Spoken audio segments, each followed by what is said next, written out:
Assalamualaikum and hi everyone. My name is Sayyidatun Nushairah binti Muhammad Sabadri. For today's Monroe's presentation, I would like to talk about should tipping in restaurants be mandatory? What is tipping? Tipping is the act of giving an amount of money to someone who has provided a service, especially in a hotel or restaurant. This act is common in United States. There are perhaps few customs more American than tipping. While tipping is not usually mandatory, it is the prevailing practice to leave a tip after meal at pretty much every restaurant in the United States. For the vast majority of servers and bartenders in America, tips make up a substantial part of their income. The practice of tipping has coincided with a patchwork tip wage system in America that often creates complications and woes for restaurant employees and employers alike.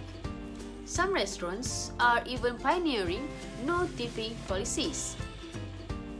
First of all, let us know why an individual tends to tip after every meal.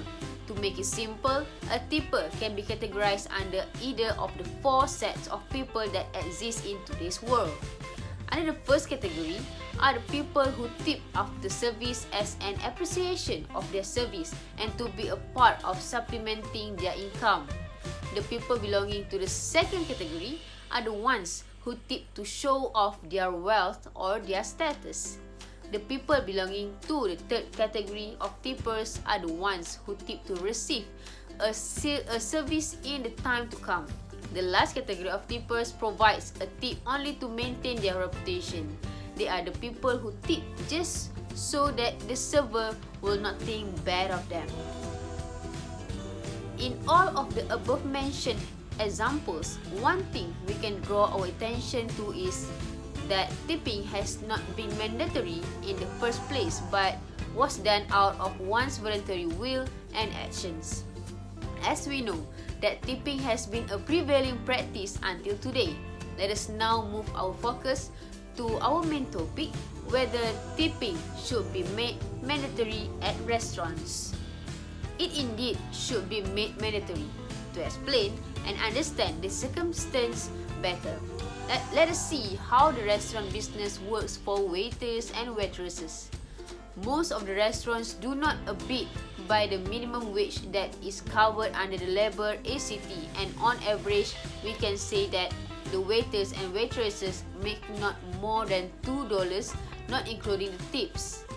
The majority of them do not have any benefits like vacation or paid sick leave.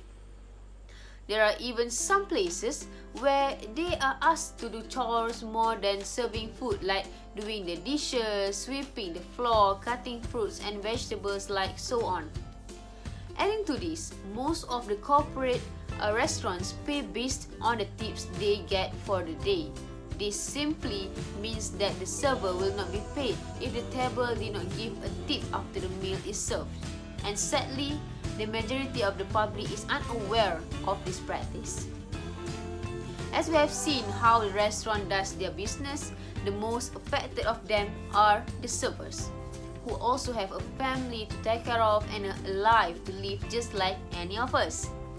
To conclude, I would like to stress that tipping should be mandatory, but there should still be freedom left onto the people on the percentage on the tip, which can be decided based on the service offered by the server. In a place filled with busy people, where we have no time to greet each other with a smile, this small initiative of tipping a generous amount can make another person's day 100 times better. So, let's tipping. It gives smile to one. I think that is all from me. Thank you.